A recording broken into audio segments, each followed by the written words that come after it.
Kerala, Dominson College. That is a very important college that I could know. And I have circulated your entire, CV to our student and scholar. So they all have detail. You are Erasmus Mundus fellow, and you have done a master's and PhD in economics and lifelong learning.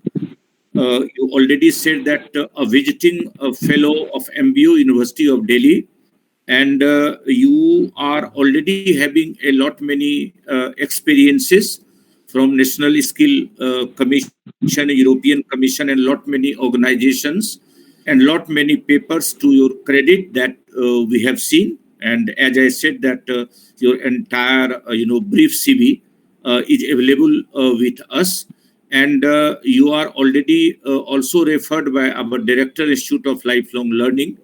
This is how we came to know you, and it is always of our endeavor that we provide opportunity to young fellows who are working in the field of lifelong learning in our department.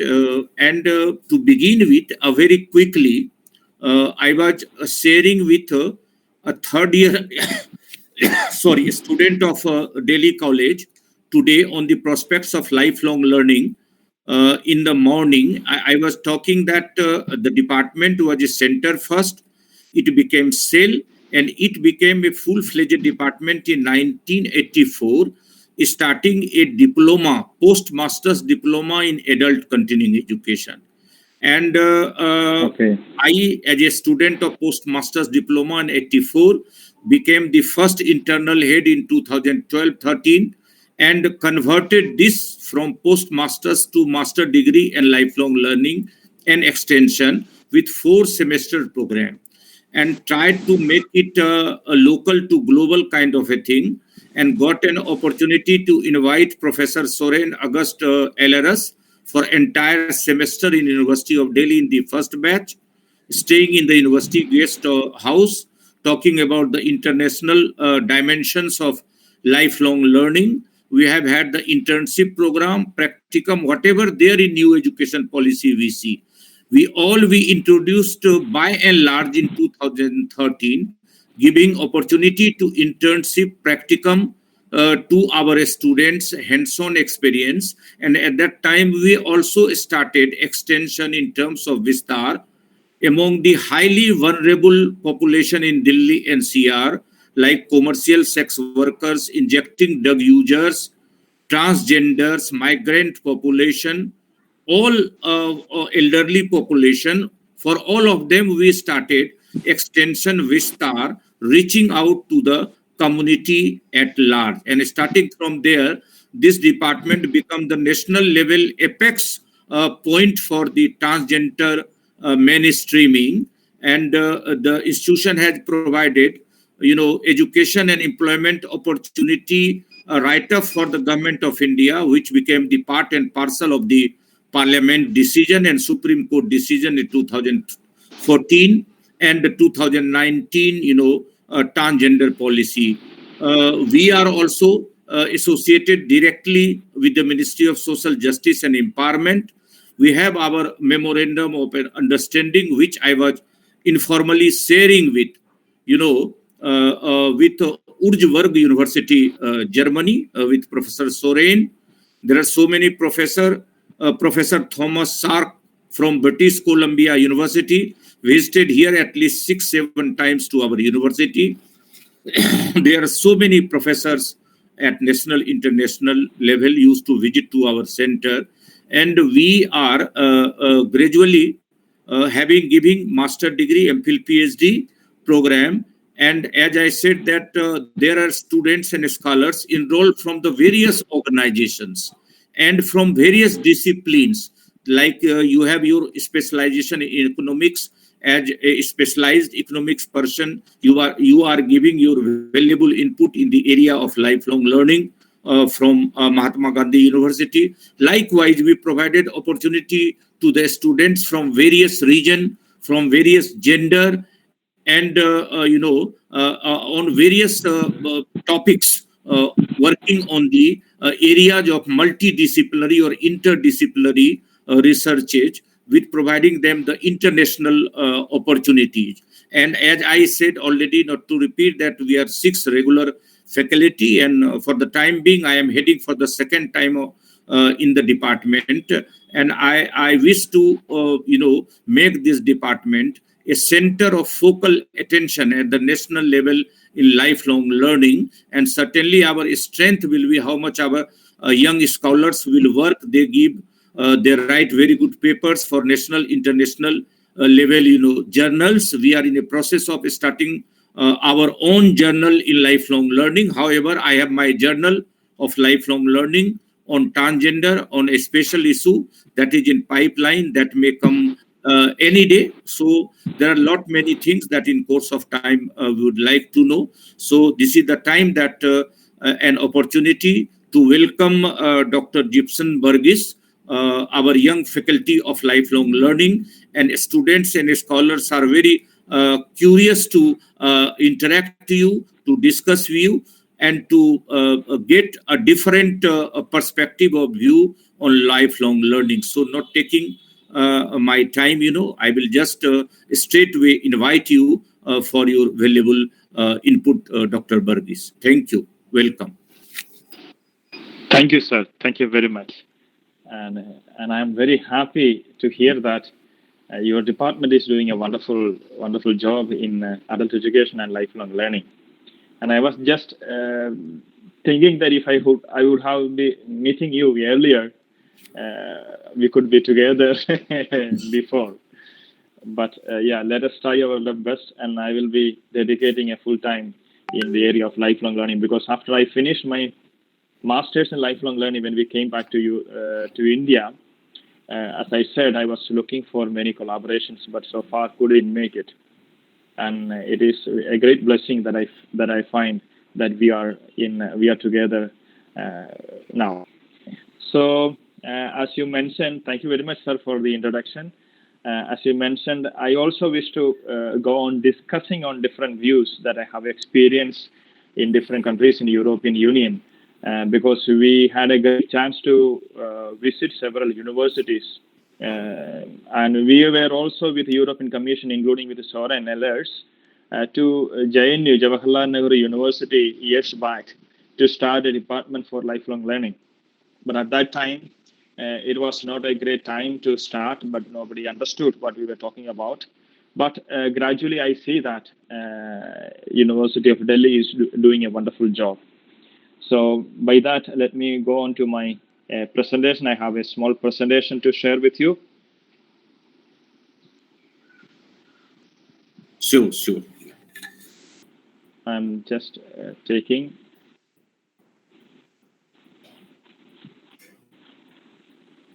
Okay. So you can see also, no? Yeah, it is visible. All right. So as we were all discussing, it's a great time to think about lifelong learning, especially in the context of India. As Professor Rajesh mentioned, I am from the Mahatma Gandhi University. Since we do not have any department specifically for lifelong learning in the colleges affiliated, I am part of the Department of Economics, and I am particularly focusing more on skill profiling, lifelong learning, education, adult education at the department, together my teaching in the area of economics. I will focus, I think, moreover, almost 20 minutes. I would like to bring to your attention about some kind of conceptual explanation and the working about lifelong learning so far in India. And I would like to continue my discussion giving some examples how we have experienced in Europe, giving some kind of examples from the universities, how they consider lifelong learning, and also in the European Union, how do they program on the basis of lifelong learning. To start with, we know that from Upanishad, we can see that it is mentioned repeatedly that self-learning should never be abandoned. So it focuses on giving emphasis on giving lifelong learning program. Also, in one of the articles, J. Krishnamurthy, he mentioned that learning has no end, and that is the timeless quality of learning. So he also mentioning that we have to learn along with our all other activities, but with a quality of learning.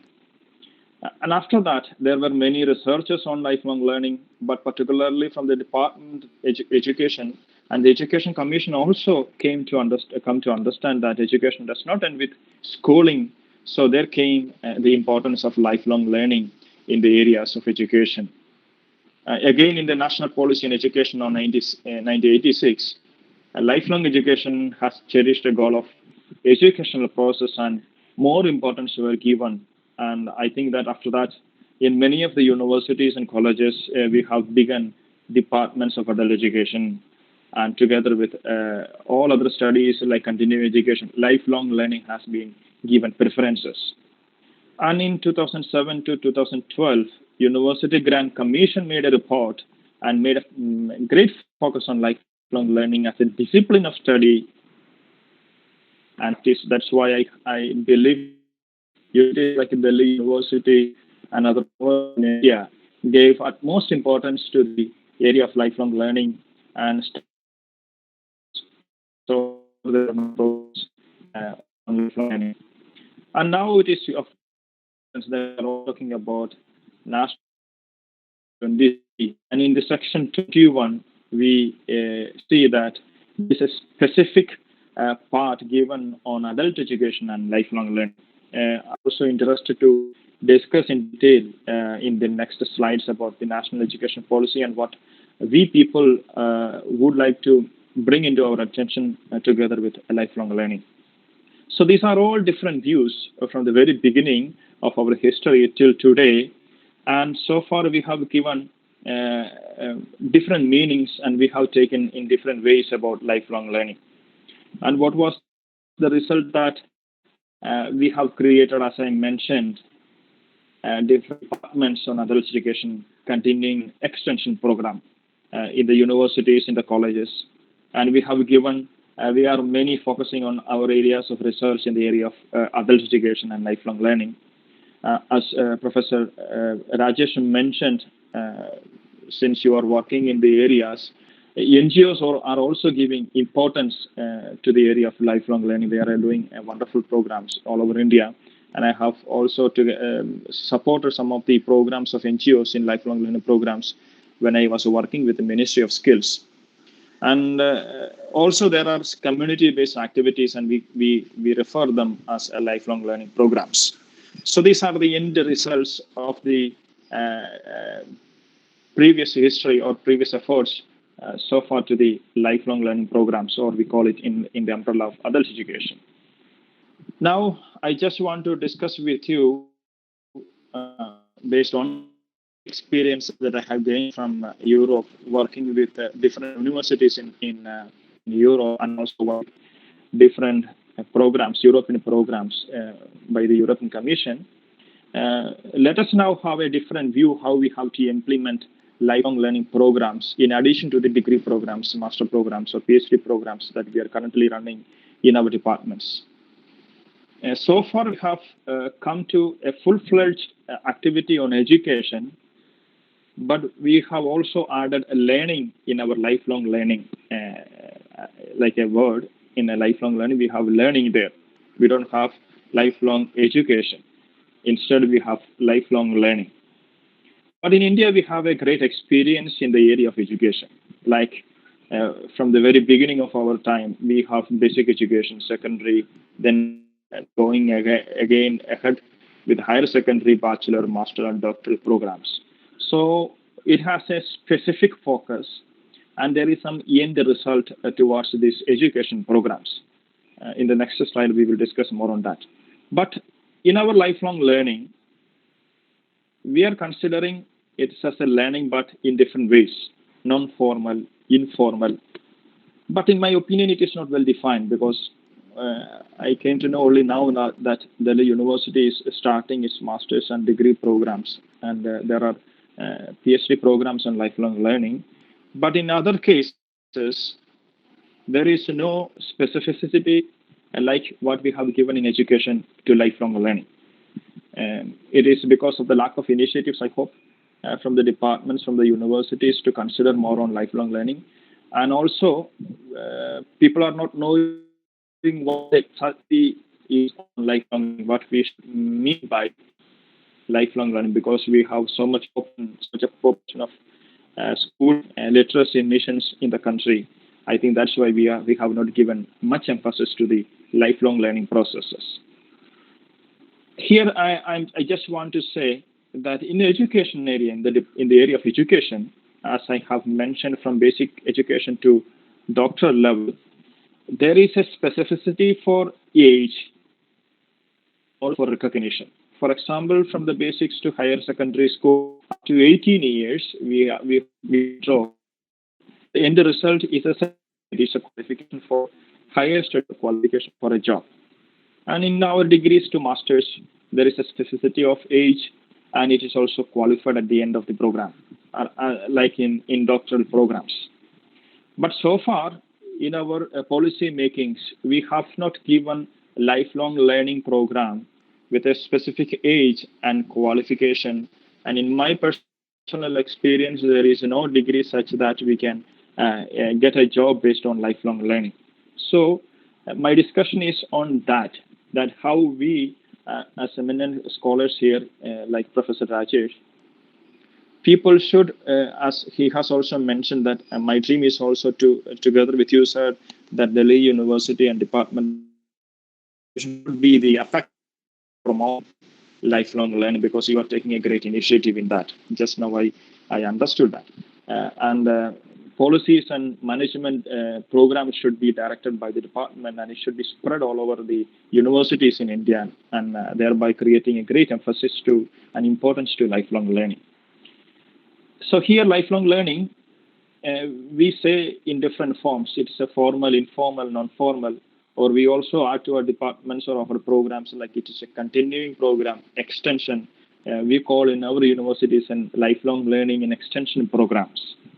But as I mentioned, that we have to create a space whether the qualification, it is a qualification for entry to higher studies or a qualification for jobs or other things, mainly because of our experiences, because of our geographical preferences or population. We have to concentrate more on after the formal schooling, after the formal schooling in our universities and Department of Education. And now I wish to bring to our attention and discuss more on the National Education Policy 2020, and it gives a great emphasis, or it's giving a different view on how we have to concentrate or how we have to give a more importance to lifelong learning. There are some in the National Education Policy which mentions about literacy and numeracy, and it says that for having a livelihood, or apart from that, to be more specific in economics, to create our GDP in a high growth rate and to contribute to the growth and development of the country, all people basic education, basic numeracy, basic literacy, moreover vocational skills and lifelong learning is a path towards an education for livelihood. And we are also experiencing that without technology, we cannot sustain. So, adopting technology also and bringing innovative measures for education will give the country a different view of growth and development. And altogether, there is a great demand, increased demand for education for all. In our education per se, we have so far till master's or PhD programs, regular courses, but now there's a great demand for education for all because of the change of the lifestyle, because of the industry 4.0, or because of the coming of the technology in the area of education. In the national education policy, as a way forward, I consider there are some suggestions by the to all of us to give a great importance in our future endeavors. Like there are three main focuses in the national education policy, like government initiatives through NCER or different departments should come in front by bringing different teaching learning methods and materials than those designed for children. Now we know that per se, like education per se or learning per se, in the schools and colleges, we are utilizing ICT or teaching materials designed for children and students. But the policy, national education policy, asks us to make a different teaching learning methods which can be utilized for all people under the initiative of NCERT or different departments. And secondly, it mentions about the access to lifelong learning. After school hours, voluntary activity, we should utilize the opportunity to expand the importance of lifelong learning programs. And thirdly, the policy discuss about or policy focus more on creating instructors or educators for mature learners. So there where comes the importance of lifelong learning. After the formal education, those who have not so far got any opportunity for learning, we should have like teachers and professors, we should have instructors and educators for mature learners to gain a livelihood and learning from our universities and schools and centers. And also the policy mainly focus on community database, creating a database from the all population and like adult education centers or departments to utilize that community database and bring more programs in lifelong learning. Even the national education policy mentions about creating libraries and readings and use of technology to expand the area of lifelong learning. So till now, we were discussing more on lifelong learning and our national education policy, which we think that will be a trigger to our growth and development of our country, will focus more on lifelong learning, and we people in the area of lifelong learning should take it as a great initiative and an opportunity to work in the future with the different areas with the different perspectives. Here I come with some of the discussion points and suggestions in lifelong learning. So far, we say that it is a volunteering activity and there is no scope for getting a job placement for those who complete lifelong learning. Except from the department, as I mentioned, from the Department of Lifelong Adult Education, University of Delhi, majority of the departments they do not have full-fledged degree programs or any diploma programs which can accommodate the students for their regular programs and get a job or further higher education. So, in my point of view, with the help of the departments like in your department or other research institutes in lifelong learning, we discuss a little bit more on specificities. Here I come with main W's, three W's. Three W's, it's nothing other than some questions. First, and secondly, on how, and thirdly, for whom. So we discussed the national policy in education that why we should give a lifelong learning opportunity. And based on that, we know that to earn a living, to those who have not yet got, yes, okay. Shall I continue? Yes, Yes, please sir. I think continue. Yes, somebody got Yeah. unmuted. hello. Okay. Thank you. Yeah. Sir. Please continue. So three W's, yeah, three W's. What I mean, people or aspirants or individuals who would like to learn from lifelong learning perspective, we should help them to earn a living. Though it is a person without any kind of education, without any kind of literacy, or is a person with a basic education or qualified person, we help them to continue their living with an earning capacity. So lifelong learning can make them a successful person. And we should also discuss on how to implement it.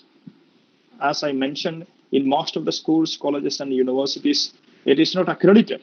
So policies should come in front from the departments like yours to make it as a degree program, full-fledged program, and giving importance. Because nowadays, you know that learning can happen at any time in our schools. or in our colleges there is no classes going on, but everything online. At any situation, learning can happen, and there is no, if we can say that there is no need of teacher in class or directly teaching to students or scholars, but rather anyone can learn from anywhere. So the resources are available online everywhere, and at any time anyone can learn. So in this situation, government or departments like yours or the universities should come from in front to make policies to make it as a full-fledged program in lifelong learning. And another question is for whom? So far we have discussed that there are degree programs, regular formal programs with age and qualified persons. But in lifelong learning, we should focus more on people who can get a degree or a diploma or a certificate and help them to get a next living standard. So we should consider, I think, without any age, all people who are eagerly or who are ready to learn something, and all the departments of lifelong learning or centers should provide such a way for the people to go or continue their loving life with their living. So these are some of the three W's that we can discuss in the area of lifelong learning. I just want to explain my discussion on lifelong learning with giving you some of my lifetime with almost. I have spent 13 years in Europe with the European Commission, working in different universities and different programs of the European Commission. After I completed my master's in lifelong learning at the University of London Institute of Education, I joined the European Union in their programs.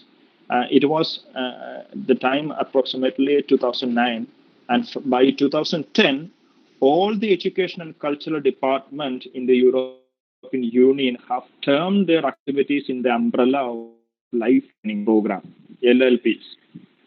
If you can just search in the European Union's website or anywhere, you can see all the programs of education is coming under the umbrella of lifelong learning, because it gives ample opportunity to all the people, all the sectors we will discuss in detail in the coming slides. So that was the preference given by the European Union or the European universities or the Europe entire to lifelong learning perspective, that apart from the basic education or formal education, learning should take place everywhere at any time. That's why they have termed all the programs under the umbrella of lifelong learning. More focused on, let me give you some examples particularly about the first program in lifelong learning, our master's program in lifelong learning, policy and management. And you know that it's under the umbrella of that program, and there were minimum 8 or 7 to 8 universities participating. I had university in Danish University, University of London, and from Spain, Germany, Italy. Many people got opportunity to come together to discuss about a particular topic, discuss about the same topic and develop the ideas, make it policies, make management criteria, and give to all the European Union about the next years of action plans. So it was a great opportunity for everyone to study, learn, work together, discuss. So all the formal education programs were under the lifelong learning programs. Not only educational degree programs, you can say that university, there was a great industry research programs. European Union at that time, under the umbrella of lifelong learning, not only considered the university or education sector, but to give a practical evidence or practical implications, they invited industry partners in the programs, projects. Like it was called FP7 projects in the earlier time. Now you can see that it has come under the Horizon 2020 programs. If you go into detail in all this call for, you can see that there are universities, industries, NGOs, volunteers participating in different programs. So under the umbrella of lifelong learning, any sector, any people from anywhere in Europe, anywhere in the world can come together, work together, learn together, yearn together. So that was the idea or emphasis given to lifelong learning in the context of European Union. I also remember I was a part of the European government's study visit program. As you have mentioned, Professor Rajesh has mentioned about the summer schools and autumn schools. It was a prominent program in Europe at that time, European Union study visits, which means that if I am working in a university of department and if I see some kind of good activity going on in a university in Regensburg in Germany or in London or anywhere in the European Union, I could apply for a study visit and go there and visit, study, experiment it, and bring back to my own department and implement. So it was a great opportunity for people to travel together, stay together, learn together, and come back and implement in their own areas of expertise. So it was giving a much opportunity for building up partnerships from all sectors and in all countries. So I just give you some EU programs in three different areas where they have implemented actually the lifelong learning perspective, which means that they didn't stop with age or with a sector or with the area, but they have opened learning panorama or learning space to everyone in the area where they are interested. So what was specific and interesting in EU programs, what I have seen was that there is no age, there is no gender disparity. All professionals and from all sectors are invited, can join at any time. And the lifelong learning programs, even if it is a degree program or diploma program or a project, there is a time sessions which was voluntarily accepted by all partners, and it was open to all except regular students, because since they are enrolled in studies, regular students were not accepted in the programs, but to all others who were willing to learn and who were willing to experiment, give an opportunity to learn and work in Europe with the lifelong learning programs. So this is a great example which I consider. And what I have seen, the specialities in lifelong learning in AG programs, in degree programs and projects, was that they accepted prior learning. So that was a great importance. How people or how departments in the European Union or the universities in Europe accept an individual for a degree program, considering their prior learning. If it is very low, no problem. It is transferred into ECTS, which is written there, European Credit Transfer System. So they will equate their learning into ECTS and calculate, okay, based on that, you can go for that kind of studies. So there was no negation from anyone from any field to accept any individual for their next learning space. That was the importance given to the prior learning of all individuals. So ECTS made a great help in transferring the credit system to another level. Also, another important specialty that I have seen in the European Union agri programs and projects, that it was based on work-based learning.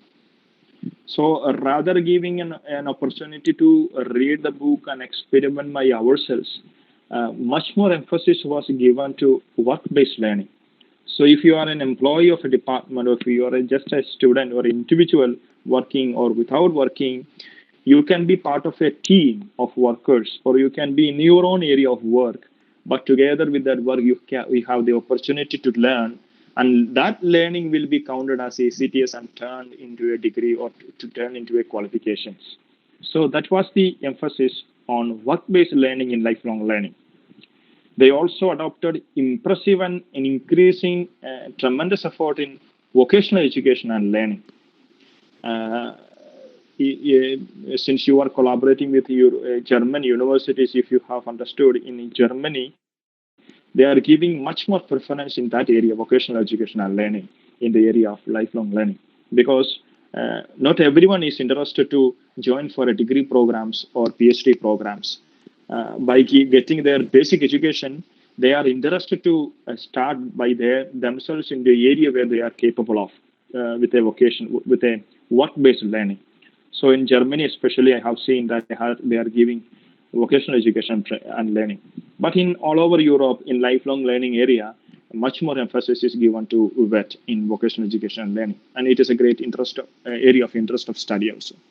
Together with that, European Union activities or European Union universities' main focus is nowadays, I think, is a great focus from then or also on entrepreneurship.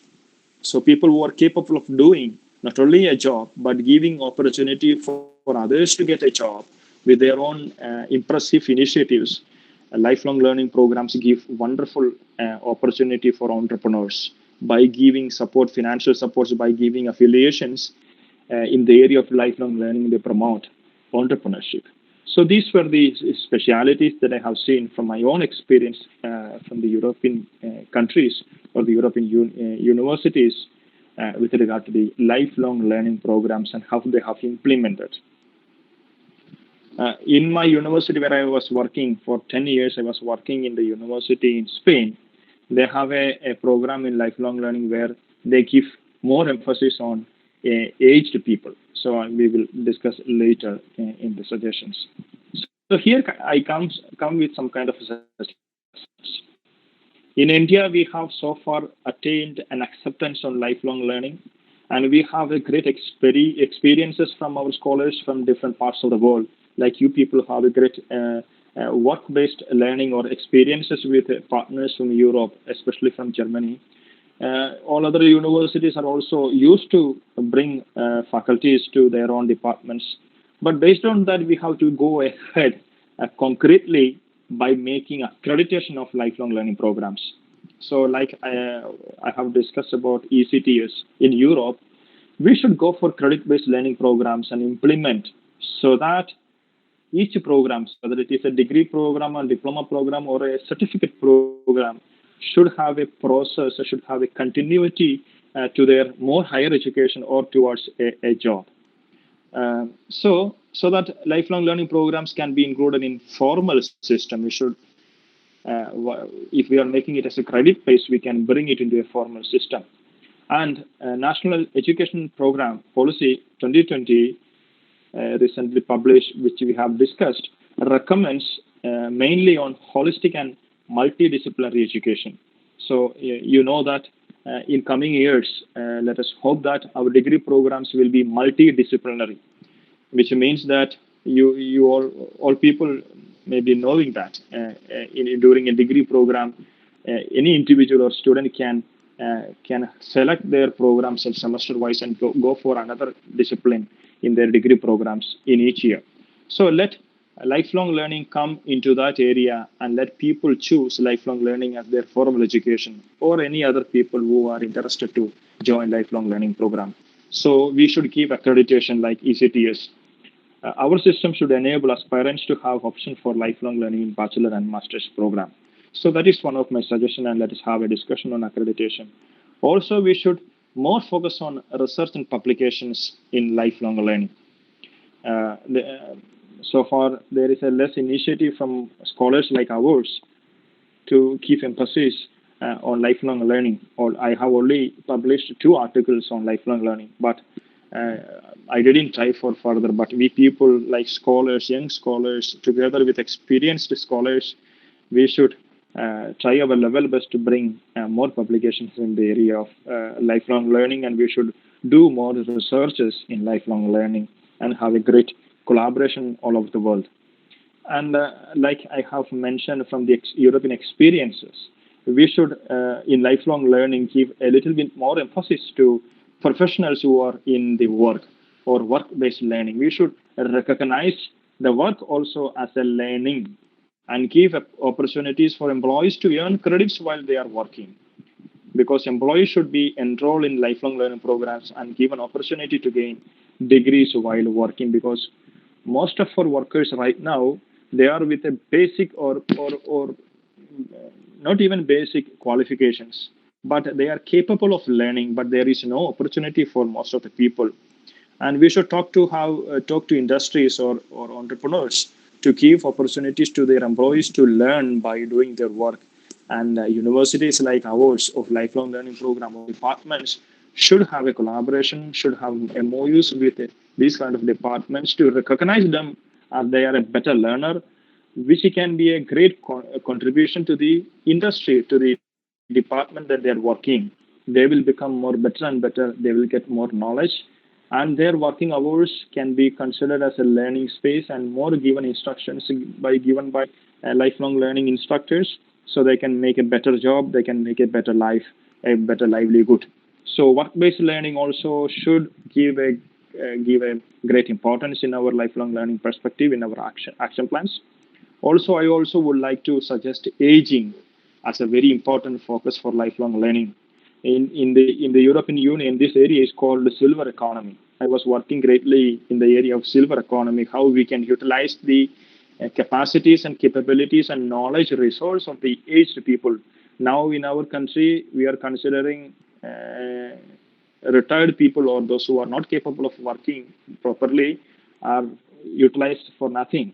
They are sitting at home getting illness. But on the other hand, what we have seen in Europe, they are utilizing that as a silver economy, utilizing their capacities. Some of our professors, great eminent professors, they are going to another departments after their retirement. But most of the people spend their life after retirement without doing anything but sitting on a great knowledge expertise. So we should lifelong learning policy management area should give preference to this sector and bring great importance in the area of aging. So as we have seen, as you have mentioned, from your department, you are giving degree programs and master programs, but as an apex body, you should come as an apex body and recommend all other universities and colleges to start with a particular curricula and make degree and master's programs. And also to suggest finally, since we are into Industry 4.0, we should create more professional certificate programs like interdisciplinary activities should come into professional development programs. We should go for academic industry collaborations and give more importance to entrepreneurship in lifelong learning programs, because we know that in the industry 4.0 we do not know what kind of learning methods or what kind of working practices that we are going to face. So we should prepare individuals, we should prepare students to work in the area of industry 4.0. So sorry for that. Before ending, you know, our well-versed, well-recognized system of learning, Gurukula. This the system of Gurukula of our ancient time is now not here adopted or practiced in India, but it is adopted and practiced outside India. So we say just as a message, I am winding up. This is a message. If we have to ensure that our country will deliver to our grandchildren a lifestyle comparable to or better than we enjoy today, then we must embrace the concept of lifelong learning. So with this message, I thank you all for listening to me.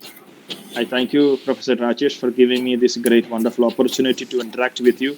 Now I would like to go for a discussion with you people. Thank you very much. Thank you, Dr. Varghese, for giving a very wonderful session.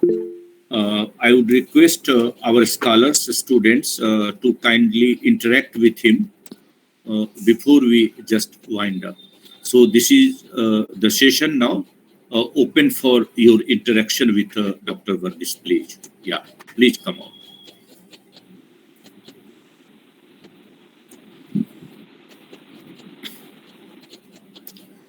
Yes, you can unmute and ask question. Okay. Thank you, sir. This is Parinita. Parnita, you can introduce yourself also and then, yeah. Yes, sir, I'm audible? Yeah, you are audible. Yes. Okay, sir, so I'm a master's student at the Department of Adult Continuing Education and Extension under the guidance of Professor Rajesh, sir. You wish to ask something, Parnita? Yes, sir. Yeah, please carry on. Yeah, so Dr. Gibson, I have a question. So it was really helpful, the way you've explained about your experiences at the EU. My question is regarding the silver economy when you emphasized on aging as a factor. So I personally believe that, in order to engage the aging population as part of lifelong learning processes, we really need a robust health system in the country. So what is your opinion on that? Yeah, I totally agree with you. We need a system, but we also, as educators or teachers in the area of education, we can also help them to get a better health system, although they are facing some kind of illness. How education can help? We all know that better learning experiences can bring their mental ability brighter and prosperous. So I totally agree with you that there should be a system in place, but gradually, I hope that health system will be better in India, and everyone will get a better system. But education should not be a stoppage for them, but rather learning spaces, learning programs. I wanted to share with you a degree program or certificate program in the university where I was working in Spain, giving opportunity for elderly people to go for a lifelong learning program in enjoying art.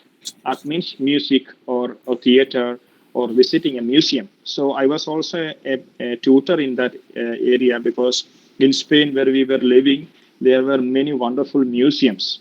Normally, we people, even we, when we go to a museum, our intention is just to visit and see the picture or see the statue and take a photo. Even without knowing the historical backgrounds, we come back.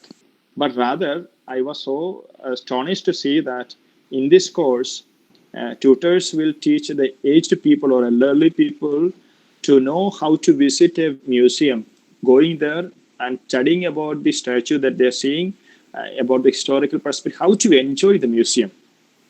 So, how to spend a good time in the museum because they are going for 1 or 2 hours, but we should dedicate our time to enjoy and come back with a good health and mental ability back by enjoying the museum. So, they were giving course certificate programs like this to elderly people to go and visit. These are the areas, these are the places that they can visit during their retirement time, like theater, like art programs. So, degree certificate programs were given opportunity to elders to come to university and learn a new way of enjoying their life after retirement. So I'm damn sure if we support through better learning programs to our elderly people, it is a great opportunity for them to become more healthier.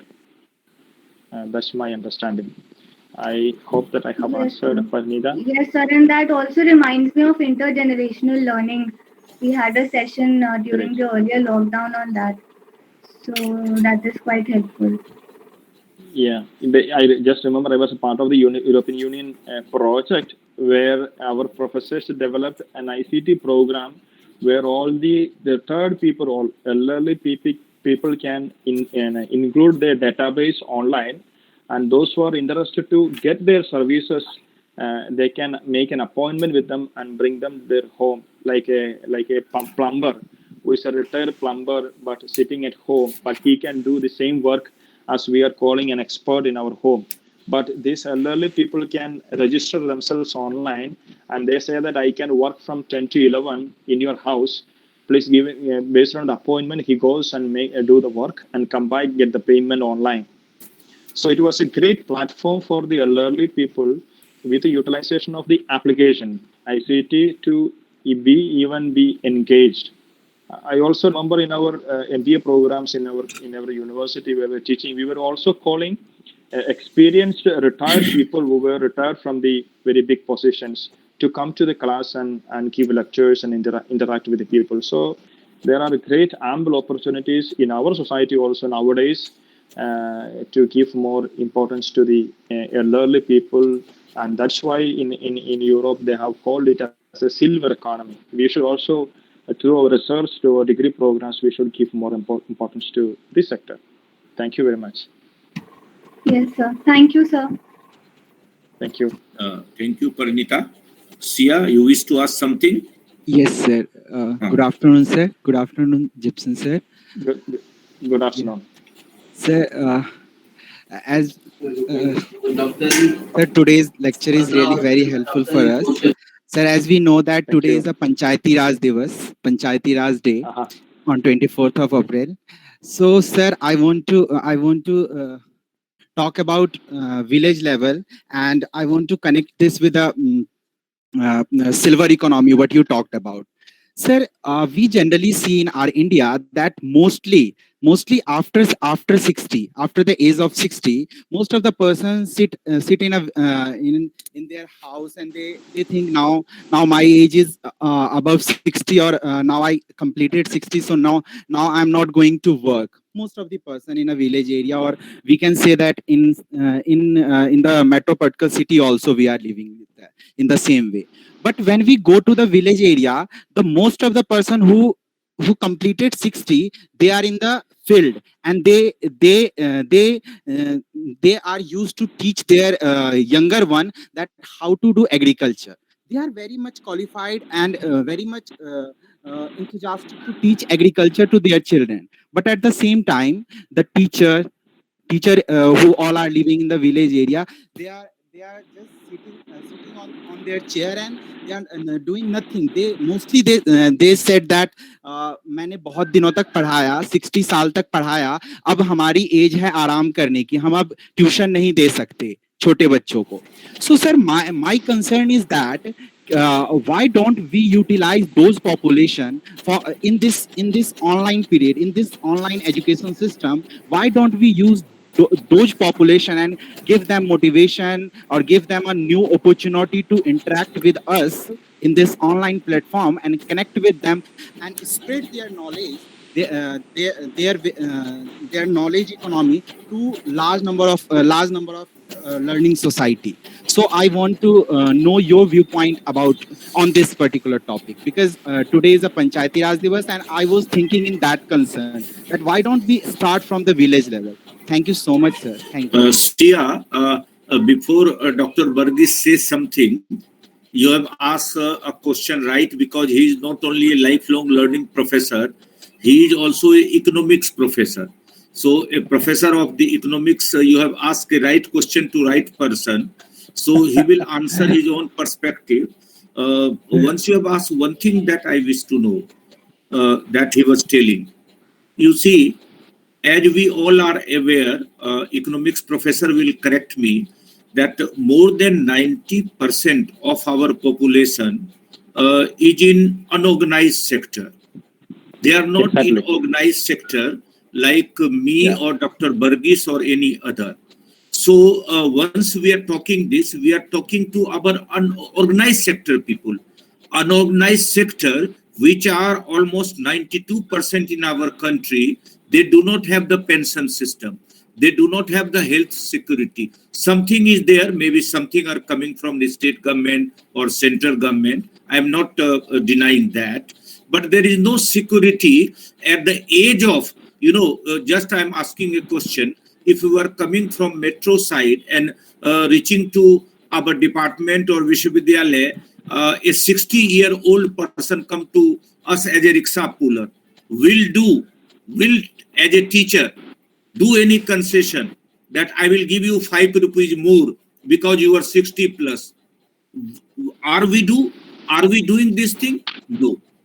What what I wish to say, Sia, that we see that I understand that government has a responsibility, but along with the government, we have also the responsibility. We have the responsibility as a citizen, we have the responsibility as a institution, and we have also to show the model, as Dr. Varghese was telling, that we are from the premier institute sitting in University of Delhi. What kind of model we are giving, that he was talking, you should work as a apex buddy kind of a thing, you see.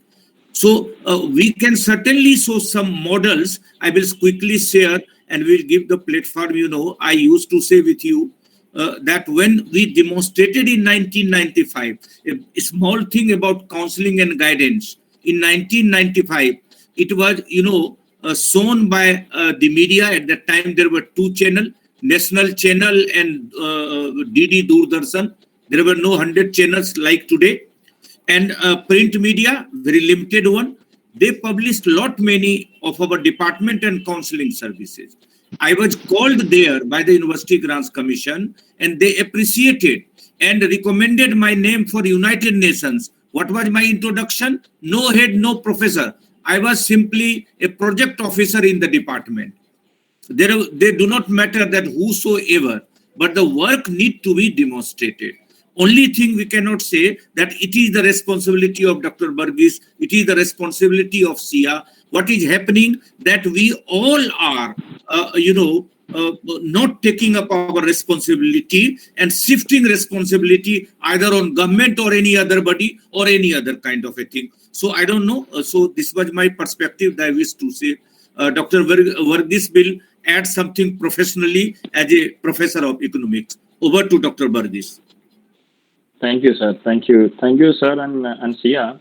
It is a great concern, and there where comes the opportunity for lifelong learning. As I have mentioned in my presentation, I am taking the example of the agriculturist in the area, since today is the day to remember them. We, as a formal educators, as professor also told, that we have a formal system of education in our country, and we are not considering any other learning as a formal thing. But we should change that mentality. As people all over the world, in Europe especially, and all other countries, we have to recognize and accredit. That is the most important thing that we have to do. And as an apex body in the area of lifelong learning and education, University of Delhi Vishwavidyalaya should be a model and should expand its activities to all other universities to go and meet these agriculturists and recognize them. So work-based learning or recognition will give them equal credit of their work, of their learning, or of their knowledge to a formal education system. Because we say that if we pass our secondary school or degree school, we are bachelors. But why not these agriculturists who were working for the long years of time, giving food to the old people or to the family, to the country, why they are not recognized?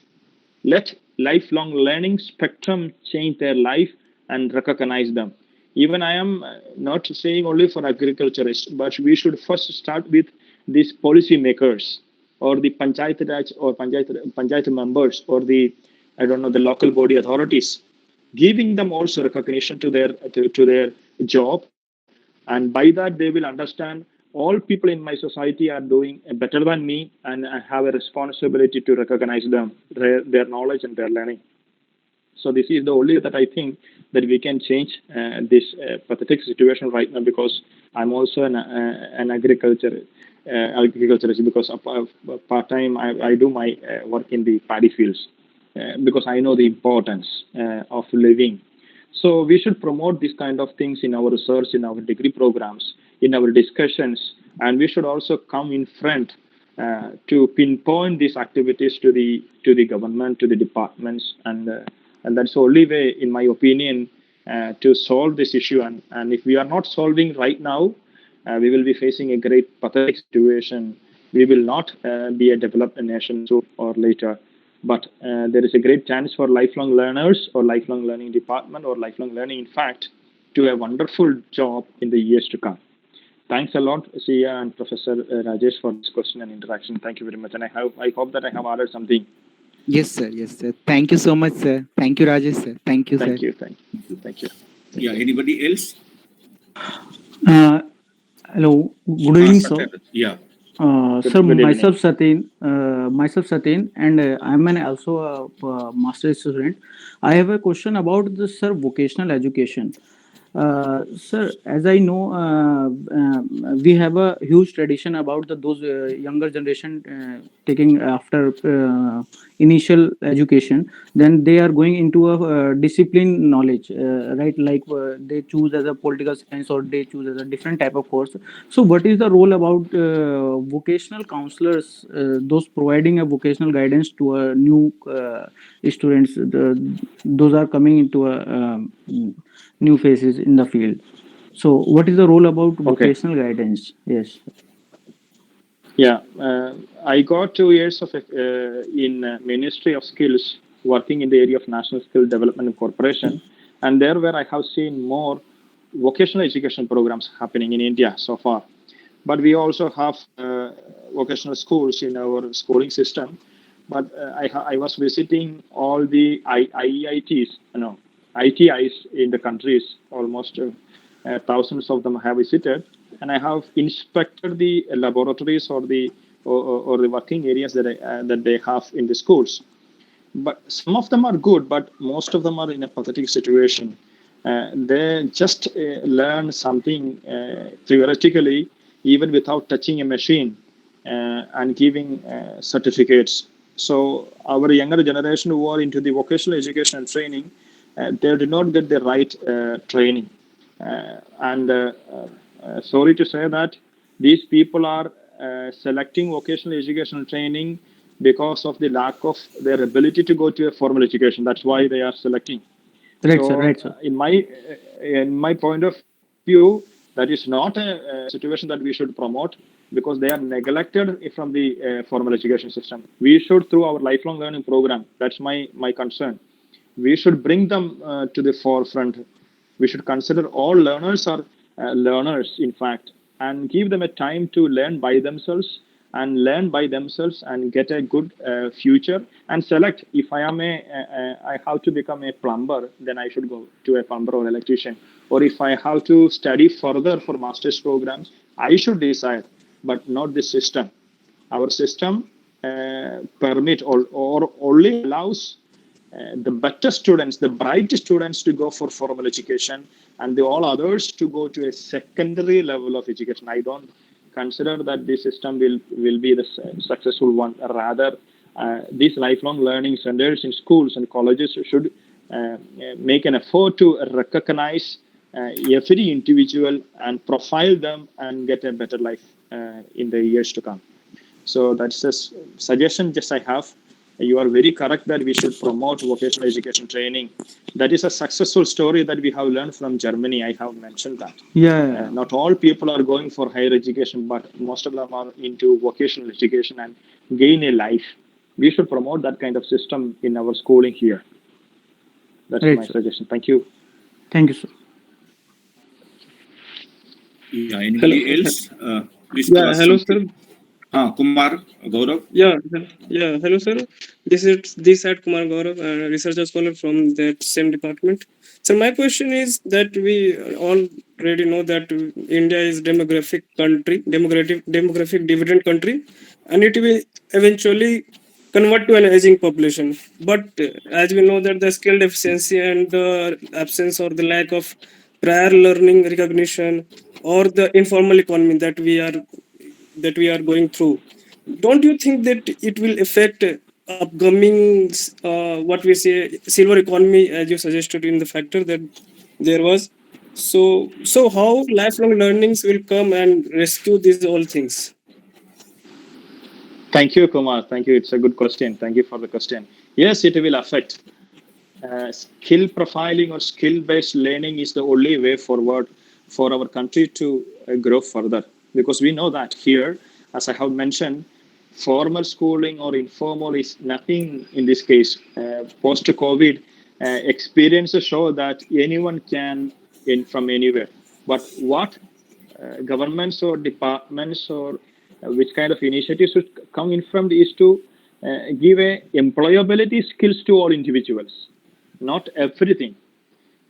By the grace of God, by the society, by the technology, all people can access any information from anywhere in the world. We can attend a class from the Oxford University and get a degree online. But that is not the important thing here for our country. To utilize that demographic dividend, initiatives should come in front to profile them, as I have mentioned in the vocational education training, profile them and make not everything to them, but give them what they require, what they want, like employability skills. I was talking to the industry representatives here in India because I'm doing a project on and new skills for new jobs. That's the topic of my project right now. New skills for new jobs. New jobs are coming up, and those jobs which are existing right now, opportunities where they are now, is of with a different profile. They expect graduates to do something different from the earlier time. So graduates or people who are now going to get a job should have that kind of employability skills. So we should change our way of learning, our way of mode of interaction. We should go for more into a practical session learning spaces. That's where the workplace learning comes, and enable individual and utilize this young population or population dividend in our country. That's the only way, or some of the ways that we can progress. Uh, that's my suggestion. I think I have answered, Kumar. Yeah, rightfully, sir. You said all right. And another thing that as we growing through knowledge economy that we call today global knowledge economy. So don't you Yes. think that the syllabus or the curricula that we have been going through to all Yes. graduates or 11th, 12th, that should We also should. be changed? Yes, yes, yes. It should be changed, not totally, but according to the time right now. Because earlier we used to say that everything is in the based on ICT, but nowadays, as our vision was earlier on a global village, now villages are also coming into forefront. I don't know what Yeah. is happening in nearby villages. Here in Hyderabad or in some other states, I was reading, the villages become self-sufficient. eh? So there are some kind of good panchayats or local areas who are bringing up with energy by themselves, creating energy sufficiently for them through different sources. So people are working on that. Villagers, agriculture is they become self-sufficient through their farming, through technologies. So like that, we also have to equip the curricula or the student through their schooling to know more about their local area and the village, and then connect to the global village. We should enable all students or the kids in our education system to know first their own capacities and capabilities and nearby geographical area and opportunities, and then grow. Because our post-COVID experience show us that although we are trying to fly, there is no flight. Although we are trying to go away from the local area, there is no scope. There is social distancing and all the specialities. So this curricula right now, from today onwards, should be changed to equip a student or a learner to know by themselves and to know their basic geography, basic local area, and then go further. And I am damn sure if an individual is knowing better their own local area, they can do a better job in the world. So you are correct that we should also focus on restructuring the curricula. Even right now, in our universities, in Kerala University, we are restructuring our master's curricula, master degree programs, curriculums. So there should be a great emphasis initiative from the part of the universities to change the curriculums. Thank you. Thank you, sir. Yeah. Anybody else? I think it's a great discussion. We should make it frequently. Yeah. I don't think so. Nitish, Deepak, anybody? They are there? Yeah, they are there, but they will come Yeah, next time. I'm here, Yeah. sir. Actually, Nitish, you are the here. thing was Deepak that is. sir was talking about the policies of the lifelong learning in India and the European policies, and suddenly came to the economics and all these situations. So I was under the mess that what I need to ask because I had a concrete question about the lifelong. So my question is there that I was trying to know from the professor Gibson, sir. So what are the basic what you can say the traits that are required to flourish the lifelong learning in the South Asian countries? So what do you think that where is the lacking in South Asian countries that even though the consistent effort of the different international organizations, the country is not able to pull themselves into the up to the mark. So what we need to do for the flourishment of lifelong learning in India? Thank you. Besides the I education curriculum, the new education policy that you have presented and you have shown us that they are bringing the positive direction, what we need to incorporate to understand that and visualize the country's vision towards the lifelong learning without knowing the fact that these countries have the several kind of the stratification here. So what are the basic components of the lifelong learning should be incorporated for the developing countries or the South Asian countries? Okay, South Asia, especially India, I think accreditation is the most important thing. Nothing is, from the lifelong learning perspective, nothing is accredited so far officially. So, for example, the voluntary activities that one organization is doing or an individual voluntarily learning, it is not taken into consideration to a formal system. So, there should be a policy making. I think accreditation and policy making is the two things that are lacking in India, especially in South Asia, Asian countries. So we should keep more emphasis on making concrete policies, not talking generally. So far, that's what I was coming into the discussion in the first two slides. We are talking it generally. It comes under adult education. There is adult education program by the government of India. There is literacy programs by the government of India. There are so many programs. But let us now come into a concrete idea. What do we mean by lifelong learning programs? How do we make policy implications and circulate to the universities and departments to implement it? In where and what specifics? That's why I was trying to give you 3 W's. Why, for whom, and when. No? So what all those things. So policy makings together with the accreditation procedures, policy making should say that yes, from tomorrow onwards, from the Department of Adult Education, lifelong learning program should be like this. Or in a department, you should implement this activity under the umbrella of lifelong learning program, because that will be accredited in the working space, or other else will be accredited in the education system. So I don't know whether I have answered. This is a big question that we all have to find together, sit together and discuss and suggest. In my point of view, 2 things that is important in our countries like us is accreditation and policy making. Robust policy making, not policy making by including lifelong learning word as it is in the policy. No, a robust criteria should be made. Thank you. Yeah. Thank you, Nitish. Thank you so much. Thank you. I don't think so any question is there. Maybe Yeah, in the yes. next session, Yes, sir. on 28th of this month, 28th April, Nitish, we have a session with Professor Soren on great. from employment to employability. Is it 28th? Yeah. Nitish, do you remember? At 2:30 p.m. So I will send you link. Okay. Thank you that you have had a very good, insightful, session and interaction on lifelong learning in India.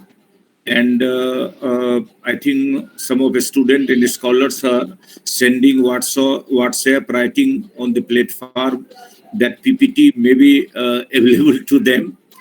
So sure. I will send it request. out. I will request to make available. You have cited so many examples, and it is a challenge before all of us.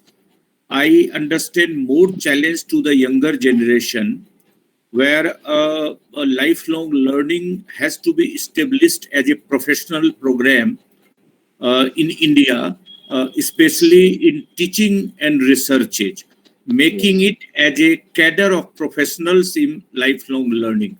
So far, you are very right that it is not visible like other disciplines. How it could be done? When it was there earlier adult education program, it was more than 100 universities, and now the universities are shrinking. I do not say only the responsibility can be shifted. We also see the responsibility on all of us. Today, this is the COVID time. I do not see even all of my research scholars are also linked.